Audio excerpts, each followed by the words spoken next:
Now, Beatrice, be told. No, I won't be told. I'm not moving from this room till you say you'll come home with me. Now, you know I'm not coming, and I know I'm not coming, so there's an end to it. But the doctor says... The doctor says. What the heck does he know about people? He may know about the liver and lights, but how can he tell us what they feel like inside? But why won't you come? I've told you, because I belong here. You belong with your family. Ah, that's all right in theory, love. But believe you me, come 6 months, and you'd rue the day you ever thought of the idea. Norman said I'd only to ring the office, say the word, and he'd be over in the car to collect you. I see. So I'm to be packed in the back of your motor car, carted off to your house, and there's an end to it. Wouldn't be an end of it at all. Why, we'd fit at the games room as a bed-sitter for you. Ah, well, I don't somehow or other fancy the idea of living in one room. You wouldn't be living in one room, you'd have the run of the whole house. No. But why? What is there here to keep you? All me bits and pieces. Well, you could bring them with you. Oh, aye.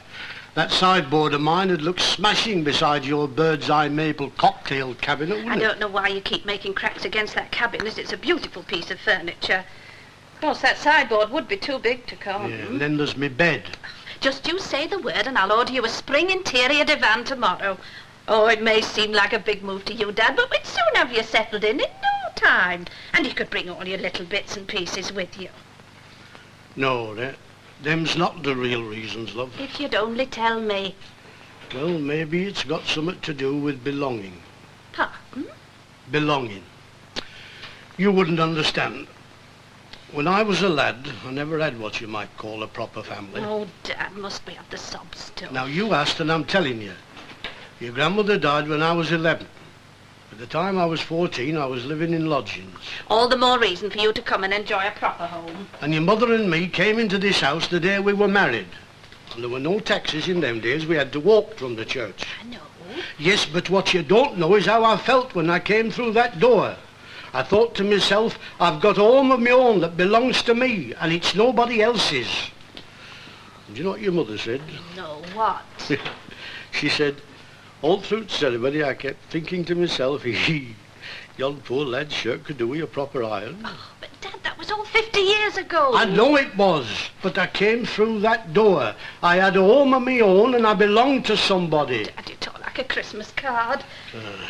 I didn't think for a minute you'd understand. Well, perhaps I do and perhaps I don't, but there's one thing I understand better. You shouldn't be living in this house by yourself, not at your age. Age has got naught to do with it. The first time in my life that I was really happy was in this room. We didn't have 2 halfpennies for a penny. In fact, we owed money then, but it didn't seem to matter. And no, Beatrice, you'll never get me out. I'm happy here.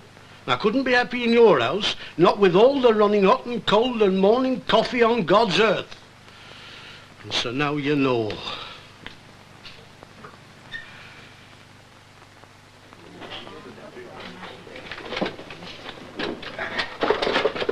I'll put them on the shelves, Mr. Walker. Thanks. By the way, did you change those optics over? Oh, I did not. I forgot all about it. I'll do it then. Don't worry yourself. You know, it's all this gallivanting with Harry Hewitt. It's taking your mind off your job. It'd take more than Harry Hewitt to put me off my work. Have a good time, though. Oh, it was so-so. Ah, go on with you. How is it, Jack Walker, that whenever there's a crowd in the snug, you're in the public, and when there's a crowd in here, you're in the snug? No, honey, I've just carried the crate up. I can't do 2 things at once. Seems to me you have the greatest difficulty in the world in doing one thing at once. Anyway, I'm not complaining. It's got very noticeable, and the customers are saying things. So let's have you in there at once. Concepta, love. Yes, Miss Walker? Come here, I don't want to shout. Concepta, I don't want you to think I'm prying, but as long as you're under this roof, I do feel a certain responsibility towards you. You see that, don't you, love? Oh, yes, I can see that. How did it go last night? Oh, it was very nice. Good. Were there a nice crowd at the dance? Well, you know, sort of mixed, but I enjoyed myself fine. I don't mind telling you that first stole you lent me made my night. You can have it any time you want. You've only to ask. Oh, thank How you. was Harry? Harry?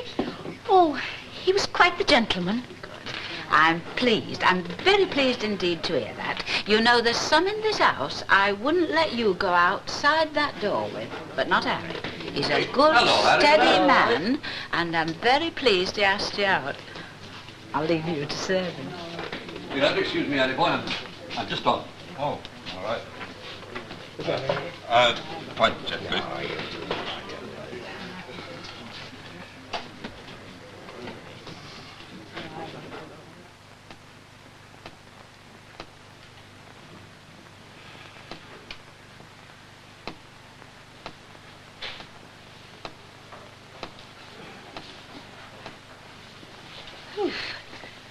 The fight is over. The battle's won. Oh, my God, it shows. Oh, you're not wearing all that badly. Are you kidding? I say, Elsie, don't you ever think of getting married again? No. Why not? Once was enough for me. Well, Whatever did I see in you, anyway? That's a nice thing to say. Yes, but what? Well, you know, sometimes I used to wonder myself. You was always gone on airy chests and I've got so much as a one. Were you telling me? Hey, have you seen that Cheyenne? Oh, yeah. Well, there's a chest worth talking about. Yeah. Do you remember when we went to Southport? Oh, do I not? That ring I bought on Saturday morning turned my finger green. Landlady never knew, though, Well, I did she? should think she didn't. I put my dressing gown in your suitcase and filled both bags with confetti. There's an art to these things, you know. Do you remember our proper honeymoon? Oh, I shall always hate the Isle of Man. Those nights on the Villa Marina. When they never stopped playing that blasted tune, If I Had a Talking Picture of You. I remember one afternoon on Kined, we were sitting under a Japanese parasol, and I just looked at you and I thought to myself, that Adam's apple could put me off him for life. What Adam's apple? Well, you haven't got it now, but you used to have one. It's a bit more covered over now. When you was in your prime, it used to go up and down every time you talked, all wobbly. What about when we went to see Evergreen? Do you remember that? No. We did. There was much as 9 seats, I distinctly remember. Wasn't me. Must have been one of your casuals. Oh, we definitely did. You had no topping that brought that gold filling out when the house used to have in the front. That's right. You're right. I was having our Dennis at the time. But the thing I remember most is when you went selling on market 7 months gone. Out here selling cretonne curtaining. Elsie, What? how about letting bygones be bygones? What's that supposed to mean? Can I have me divorce? No. Why not? Because... I'll make everything easy Oh, for I'm you. sure you would. I mean, I go away to an hotel, not with no You're one. wasting your breath. But there'll be alimony for We've you. been all through this before and the answer's no. All right, then, if that's your attitude, I can always do you for a divorce. Could you? Oh, yes. Well, you know desertion won't wash. It was you that walked out on me. Oh, there's other things besides desertion. You'd have to prove it, wouldn't you? That wouldn't be difficult. All right, then go on, who? An American citizen called Robert Riley, private, second class, so he was way back in 44. Who's been shooting a big mouth off to you? Nobody, but it just so happens that before I left this house for good and all, I did a bit of scouting around. You know, a chocolate box is a daft place to keep an intimate personal letter. So that was where it went to. For 15 years I was trying to puzzle that one out. So it was you that got your dirty little thieving hands on it, was it? Yes, and I've still got it. Oh, you wouldn't have a leg to stand on. It'd sound rich read out in court. Darling, when I remember... Shut up, you! Well, of course, it's all a lot of lies. Just a work of literature, as you might say. No. No, it's not lies. It's all true. It's as true as you're sitting there. And why should I be ashamed of it? Go on, tell me why. Hey, you seem to be asking yourself. It was always the same. Even when we were courting, I couldn't walk down the street with you without your eyes were all over the place. Shoulder length hair, that's your thing. And you needn't try to deny it because it is. When you were away at sea, I even tried to grow a Loring Bacall myself just to please you. But oh no. I haven't got no letters to prove what you got up to. But don't think I don't know what went on, because I did. Inside. All the time.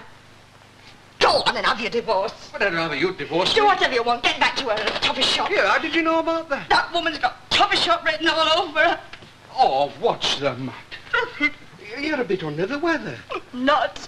I'm a fat. That's nothing to cry about. Oh, you wouldn't understand. Just get. I can't leave you in this state. What state? I've got to drop something in. That's you all over. Go on, scrounge off me while I'm here. I would if I were you. No, I mean for yourself. I don't have to fly to the bottle for comfort. Now listen, Elsie. From now on, you and me has got to communicate through our solicitors. I haven't got a solicitor. I'll arrange that. Aye, and you paid for it, no. Oh, I can't leave you in this state. Come on, pull yourself together. Just leave me alone, will you? Honestly, for a woman of your age... That's right. Go on, put the tin lid on it. Shut up and get out. You got what you came for. And if you must know, I enjoy a good cry. Well, I've said it before and I say it again. No man's worth wasting tears over. If Harry Hewitt wants to avoid you, that's his funeral. Oh, now you're exaggerating the whole thing, Mrs. Walker. It's just that Harry and I haven't got round to speaking yet. Well, and it's high time you did. You had a good time last night, didn't you? Oh, I told you so. Well, then tell him. It's only polite. Now, let's see. We had a letter from him last Thursday. No pressure in it, you know. Getting news out of our village like getting blood out of a stone. They're about due for demob, isn't he? How long do the National Servicemen do nowadays, anyway? I've lost count. But he is due to come home pretty soon. I thought he was, you know. Good evening, Mr. Hughes. Oh, hello. Jack? Somewhat else up. And where were you thinking of going? Me? Nowhere. Just as far as the dock boat. Oh, are you now? So you're not going to bother your head apologising for last night? Why, what to do? What did you not do? Thundering into the pub in a drunken condition, singing at the top of your voice. Get away. Oh, I'm not surprised you can't remember it. Go on, I was as sober as a judge. Then all I can say is I hope I never come across a judge like that. He'd hang me for sure. It wasn't really as bad as all that, was it? Did your friends at the depot say anything to you? Oh, kidded me on a bit, that's all. And well they might. Tramping down the aisle of a private bus asking for fares. And you an inspector. I was all right with you, wasn't it? You were. But don't take any credit for it. Just think yourself lucky that you were out with someone who knew how to look after herself.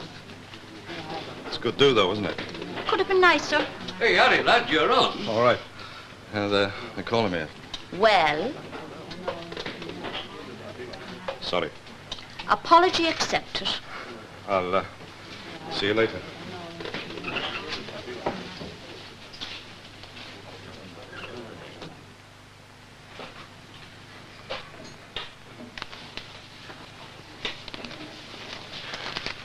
Did she say she was coming in here then before she went home? Yes. Yeah, well, in that case, we better get it straight before she does come. Look, I'm not having you looking after old Daddy Tatlock, you know. Oh, I've got nothing against the old fella. He's very nice, but... Well, all said and done, you know, she is his daughter. It's her responsibility, and nobody else's. Besides, you got more on your plate than most already. Oh, well, let's wait and see what happens, shall we? We'll do now to short. We'll settle this right here and now. I mean, for all we know, she may have no intention of having him. Oh, now, Frank. Never mind, oh, now, Frank. It's happened before, you know. I mean, you take young Christine Hardman. Nice enough girl, it's true, but nobody can say that she was exactly a good daughter to that mother of hers, you know. Oh, Frank, that's not fair. She was heartbroken, and you know it. Aye, happen she was, but a bit late on in the day, you know. All I'm saying, love, is that if Beatrice comes here with a hard luck story full of woe about him not wanting to leave, I'm not having you making any promises. Oh, don't be so daft as if I would. I'm not being daft, love. I know you. Now listen, nothing to what I told you, love. Get away with you. Oh, no, Beatrice, come on in, love. Oh, thank you. Oh, good evening. Evening. Sit down and I'll make you a cup of tea. Oh, no, really, I'd rather you didn't. Oh, it won't take a minute. No, I'll have to be going. Are you sure? Well, how did he take it then? Oh, I've tried and I've tried, but there's no budging him. I see. He's very set in his ways, you know. People are when they get to that age, Well, aren't they can be, yes. You know, I've got a beautiful home. I'm not swanking, but we've got it. Everything really lovely, and he'd be most welcome. And Norman thinks the world of him. Well, Doctor seems to think he'd be better off with somebody. Oh, he's a very stubborn man, always has been. I must admit it would be a bit of a strain, having him around day in, day out, but, well, there it is. Well, after all, you know, I mean, he is your father. Well, I've made my offer. I don't see there's anything more I can do. When you coming over to see him again? Oh, I'll try and come over on Sunday, but I've got a family of my own to look after. They must come first. My husband likes everything to be just so. He expects it. To be quite honest, I can't be expected to make a regular thing of this, traipsing from one side of the town to the other. Well, you've got to do what you think's right. Look, don't think I'm interfering, like, but now that you're here, why don't you have another go at him? I can't see there's anything more I can say. Oh, well, you know yourself, of course. Oh, I'd better be off. Norman's working on at the office, so we're having late dinner tonight. I'll see you out. Oh, no, don't bother. I know the way. Oh, Elijah, thanks for all you've done. Oh, it was nothing. Oh, I do appreciate it. Well, till Beatrice. Chilly bye, Frank. Bye-bye. Late dinner indeed. Who does she think she's impressing? If she spent a little less time putting it on and a bit more time looking after her father, I'd be much more impressed with her. Now, Frank, we don't know the whole story, do we?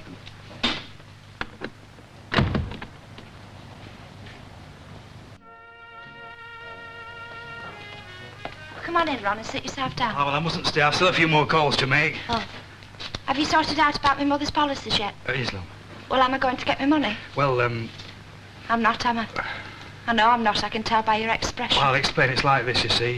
Head office has seen Dr. Tinsley's report now, and they find that certain information wasn't divulged at the time the proposal was completed. Well, I'm none the wiser. It's as clear as mud to me. Well, she took out the policy, let's see now, less than 2 years ago. And when she filled in the proposal form, she didn't state that she was under the doctor for nervous disorders. Well, of course you didn't. I mean, would you have done? It's not the sort of thing you like going putting down in black and white. Well, that's how it might occur to you, love, but it's not business, Well, I is it? don't even know if that's how it was. I wasn't there when she signed Oh, it. neither was I. I wasn't on this round then, you know. But don't just take my word for it. I've got the proposal here. Have a look for yourself. What happens now, then? Well, normally, the company give you what they call a return of premiums paid. Just the premiums back? I said normally. Now, in your case, they're prepared to give what they call an ex gratia payment of £20. It's here, see, on the letter there, look.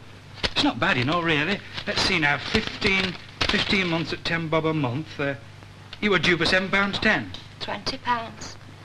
I was expecting 60 plus bonuses. I know, love, but it's this way, you see.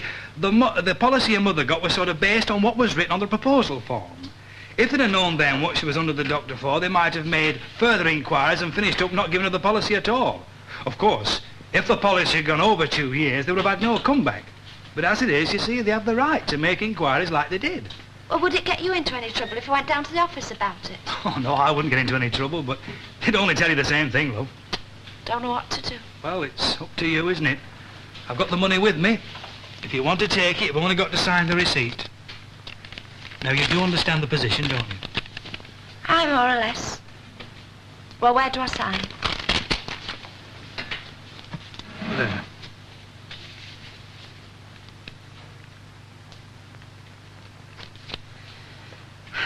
And don't go asking me to take out another. Yeah. And what did you say to him? I just said to him, yes, and you've got that breath, Leonard Morton, and hands off. Well, you asked for it, Glynis. Me? Well, anybody take that black semi-evening top as will come on. I got a world of charm. Hey, you got a new picture of him. Who's Cliff? Anyway, it isn't Cliff, it's Billy Fury. Oh, them sharkly shirts. It's not the sharkly shirts I'm interested in. It's what he does with that microphone. I've got a word in my Hey, Pids, get a load of this. Hello. I'm talking to you. Shut up, Doreen, you don't know him. Hey, where you going? There and back, see how far it is. Can I get past? Hey, you with the hair on your head. Can you plat sawdust? Sometimes, Doreen, you do shows up. Oh, he looks a bit of all right to me. He's only a workman. Well, do you want stirring moss? Hey, look where he's going. Where? Get glasses. Who lives there? Christine Hardman.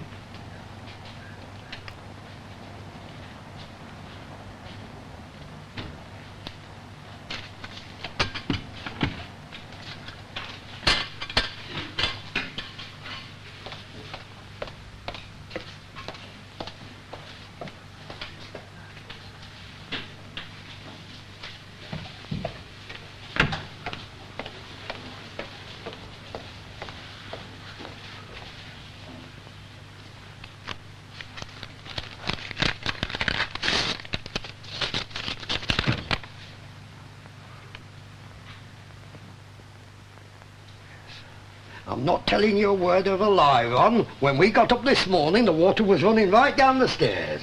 Wasn't it, Annie? Oh, don't talk to me. There was no need for this burst, none at all. Oh, well, I'll be seeing you then, Jake. So long, Ron, Right, so long. on. Take care of yourself now. Well, there's no need for you to go on like that. You can't blame me. I can. I've been on to you since November to get them pipes lagged. Well, I never got round to it. Oh, you're that dozy, you never get round to anything. I'd be ashamed for anyone to see my bathroom. You've been boxing in that bath since last August bank holiday. All I know is I'm sick and tired of brewing up for them plumbers. I'm beginning to think they're all washing their hair in tea. Just look at the speed that lad's walking at. Well, perhaps he's tired. Not from anything he's done here this morning, he isn't. Oh, leave him be. Anyway, it's his dinner hour. Hey, Annie.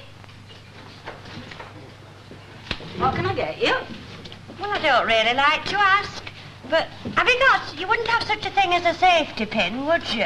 I haven't a one. Are you in difficulties? I know for a fact I haven't. I gave him elastic and scepter yesterday. Oh, well, I shall just have to hope I can manage till I get home, then. Do you think you'll be all right? Oh, dear, I do feel awful. Do you think if I went and had a root upstairs? No, don't bother. I'll just have half a mile, please. I'm off, Martha. See you later. Righto, ta-ra. Ta-ra. 7pence. Ta. Thank you.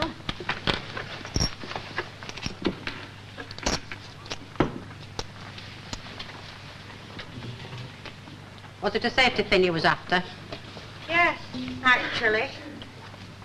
Well, here. I never go out without an handful. Elastic isn't what it was. Well, I'm not getting up. You'll have to come over and get it. I paid out for some direct ones over Christmas and they've snapped already. Is it trolley trouble you're having? No, it's my bus bodies. The strap's gone. Oh! What have you done? Pricked me chest. Well, I'd better go and do it in ladies. Oh, get off with you. There's nobody watching. Besides, if they see anything they haven't seen before, they can always throw something at it. How have you been keeping? Oh, mustn't grumble. Not thought much of your choice of company lately. Tina. What? Let's forgive and forget. Well, we all make mistakes sometimes, don't we? Hey. Me? Yes, you. Is it the landlady you was looking for? Yes. You'll excuse me asking you, but it wouldn't be for a brew, would it? That's right. Oh, no. What do you mean? I mean, you've had it, sonny Jim. Mrs. Walker's a very nice woman. She's a perfect lady, but she's just taken about as much as she can stand. She's just had to draw the line. I'd offer to brew your kettle for you myself, but, my gas pressure's terrible. We might try woman at corner shop, though. Corner shop? You didn't mind me speaking to you, did you? But, you don't want to face up to a firecracker like Mrs. Walker. No. Corner shop. Right, thanks. Ina. Well? There's something I'd like you to know. When I took your feather duster, I never went anywhere near that cupboard of yours. It were leading up in corner. And I never clapped eyes on your insurance policies or any of your personal belongings. Well, somebody'd been rooting. Well, it weren't me. May I drop down dead this very moment if I'm telling a lie. You want to be very careful saying things like that. I just know somebody who was. And there's no need to keep going on about it. I've already said I'd forgive and forget. One thing I've always been, and that is a keen student of human nature. I know the temptations that hit people when they're in strange houses. When I was in hospital lying near to death and you was in my vestry, it was only natural, sin being what it is, for you to go rooting. It all started with Adam and Eve, so let's hear no more. Yes. And another thing, Ina, it weren't my idea to go working at Glad Tidings Mission Hall. That Mr. Swinley went down on his bended knees and begged me to help him out. Oh, well, I can forgive him too. I know what was said when they took me in there, She won't come out. They don't at that age. No, Ina. Deny it until the cows come home, that is what was said. What they didn't reckon with was willpower.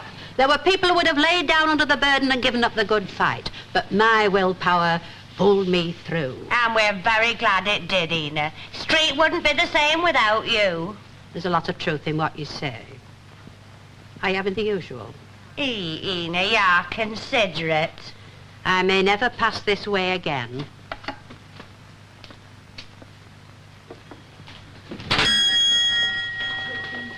Hello. Cream or and hot meat pie and an invisible airnet, please. What shade? Oh, it's for me mum. She's sort of grey with red bits in. Oh, we haven't got grey. Will the brunette do? Anything will do. Right. There you are. Just slip and get your pie. Oh, look, it's cheap. Here, give us why that. don't you say hello to people when they talk to you? Listen, why do you say hello to folks what you don't know? Oh, well, I believe in living dangerously. Hey, do you go to the tap then in carpentry? No, not me. Oh, there's a fella dead like you as does go. You've got stuff on your hair. What sort of stuff? She means hair cream. Oh, the heck, why? Oh, it sort of shines. Here, let's have a feeler. Here, you have yeah. a feel. Let's start. That's the one and 7.8, please. Oh, there you are. Hey, you want to watch him, Christy? He's up stuff. Oh, come on. Sorry. Excuse me, but can you fix me up with me can? Excuse me. A brew. Oh, I'm sorry, love. I wish I could, but I can't leave the shop. Come to our house. I'll brew it for you. Oh, I want to have a word with you anyway. Me? What about? About what you pushed through our door.